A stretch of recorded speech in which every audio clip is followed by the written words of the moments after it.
I'd like to call to order the July 10th meeting of the St. John Metropolitan Police Association. Rise for the pledge. Pledge allegiance to the flag of the United States of America and to the republic for which it stands, one nation, under God, indivisible, with liberty and justice for all. Roll call. All right, Mr. Paradiso. Here. Mr. Palmatier. Here. Mr. Johnson. Present. Mr. Kometz is absent. Mr. Nestor. Present. Chief Flores. Attorney Decker is absent. Council Liaison Jorgensen. Present. And Mr. Manasopoulos is absent. He's here, he's in the other room. Yeah, he's on another meeting. Okay. Okay, I'd like to have approval for the minutes of the meeting of June 12th. So moved. Second. All in favor? Aye. All opposed? Motion passes 4-0. Police Department monthly report, Chief. All right, from June 1st, 2024 through June 30th, the members of the St. John Police Department logged 19,374 miles and responded to 491 law incidents. The investigation of these incidents led to 25 arrests with 42 charges being filed. There were 162 traffic citations issued along with 350 written warnings for a total of 512 citations being issued during the month. Vehicle thefts total 0, other thefts totaled 0, and recovered property totaled 0 as well. All right, old business. Chief? Last month at the meeting, we discussed the towing services, and we got the proposals in from 3 tow companies, which was Kubiak, Stans, and the last one was All Pro Towing. So all 3 of the packets all 3 tow firms, the packets were reviewed by the Commission Council, which they were all in order, and he sent an email out informing us of the same. So tonight, the board would vote on a recommendation to the council, and my recommendation to the board is just keeping it to be the same that we've had the last several years, the Kubiaks and Stans, but ultimately the board's decision and their recommendation to the council. All right, I'd like to make a motion. Oh, would anybody like to make a motion on keeping this the same? I have a question. Sure. It's, Chief, how many applications do we have, Jim? 3. 3? And who was you named 2, who was the third one? All Pro, it was all 3, yeah, I named 3 Okay, of them. All Pro. Okay. All Pro, Stans, and Kubiaks. Okay. Mm-hmm. And that's only 3 we had? Yep. And then the 2 Kubiaks and Stans we've used forever. Yeah, and it's a 2-year contract too, so. I make a motion, we accept the 3 applications that reflect what the ongoing continuous pattern of towing that we have for the So Kubiaks and Stans Correct. would be the 2. Yes, make a motion for those 2. Anybody second? I'll second. All in favor? Aye. Passes 4-0. Okay, thank you. And the packets are here, I'll give those to the town manager. That way, if the council has any questions or need to see anything, he could forward that to them for their packet as well. Thank you. All right, update on the lateral hire. All right, so I sent you gentlemen an email a couple weeks ago in regards to the lateral hire. The first one, the candidate on the list turned it down. He was from Dyer. He had some personal issues going on. Him and his wife just had a child. So there was some other things that were going on with that, so he respectfully turned it down. Just the timing wasn't right for him. So the second candidate that was on the list, we did the background check on him, which was not the best. There were several discipline matters in there, tardiness, no call, no shows recently too. So there was close to 10 of those within the last few years. So we passed on that one because we didn't want to take on the chance of bringing that over here. So we moved on to the third one, as I explained, who is a candidate from Cedar Lake, which he's already informed his department. So we did all the background check on him. He passed everything. He did his psychological. He passed that. He did his physical as well, and we're just waiting on the results of that, but we don't anticipate there's going to be any issues with that. So once we get the results of that, and he passes that, we will offer him a conditional offer of employment at that time, and then, you know, and then we'll go from there as long as he passes everything, and I'm looking for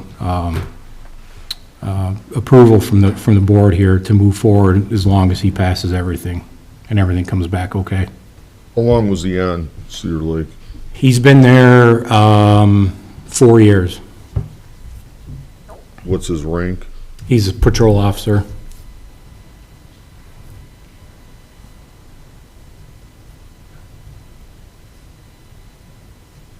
Was he policeman before he was Cedar Lake policeman? No, no. That was his first? That was his first one, yeah.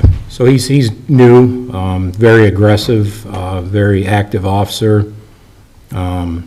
Does a really good job. He's got a good reputation, you know, amongst the officers and law enforcement. A lot of our guys already know him because obviously with Cedar Lake being next door to us, you know, they run into each other a lot. So he's helped us out quite a bit and does a good job. So I think he'll be a great fit here. Say he took the psych test, right? Yes. From the same person from last time? No, that was a different one. I'll make a motion that we hire, we don't know his name, correct? It's Bradley Kamstra is his name. What is it? Bradley Kamstra. Make a motion that we hire Bradley Kamstra. I second the motion. All in favor? Aye. Aye. Motion passes 4-0. All right, thank you. And again, I'll, you know, inform you once everything's done and everything's complete.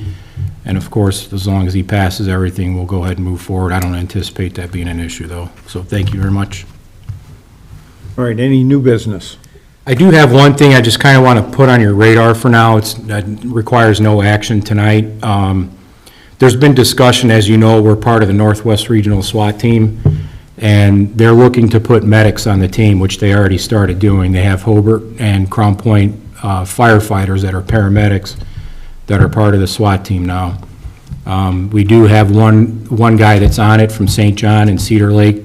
Either they already have one or they're getting ready to put one on as well, too. So, but what they want to do is move forward is kind of making them a special reserve officer, so that way they can carry a firearm. So right now, the way it works, they're on the team, they go out with the team, but they sit in the command truck, you know, blocked down in case something happens. At least they're there.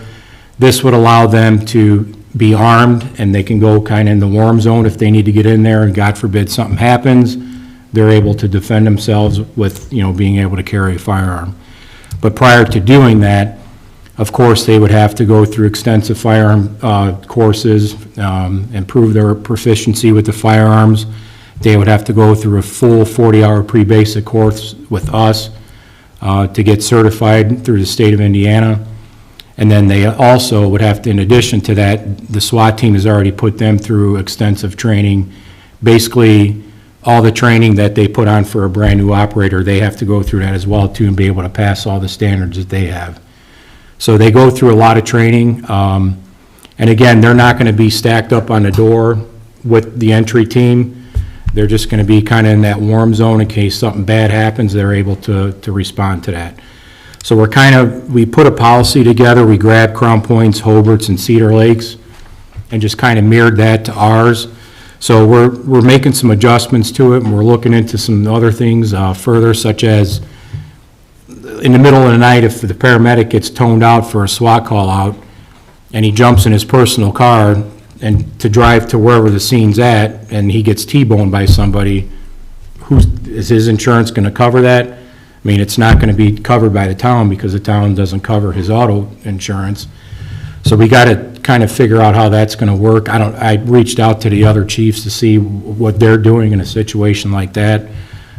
So if we can get that worked out, you know, we're going to tweak the policy, and then I'll send that to all of you for review.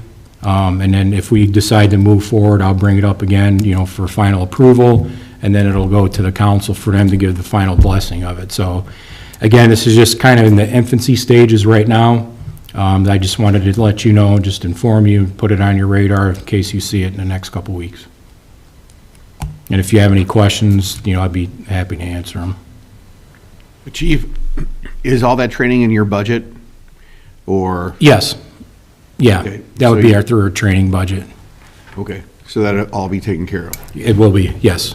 Do you have somebody in mind already? Yeah, there's a medic that's on the team, but right now, they don't carry a firearm, they're just there. One of our medics from St. John, he's participating. Okay. But he's, like I said, all they do is they just sit in the command vehicle, and they don't get out unless something happens. Sure. Yeah, Do they require additional pay? no, Okay. no, it doesn't require additional pay, other than if they get called out, they get paid for it by the town, but Yeah. as far as getting an extra $5,000 a year to do that, no. Okay. Would you be able to use that officer as a reserve officer for your purpose, like in town too? Well, the way that, no, it would just basically, they're only a reserve officer when they're on an operation with the SWAT team. Once they're done with that call, their police powers are done. It's just the time that they're there with the SWAT team on an official business.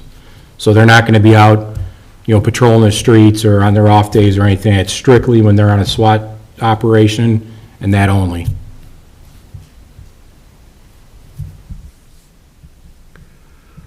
Okay, anything else? I'll Public keep you comment? all informed with that, as it kind of goes along.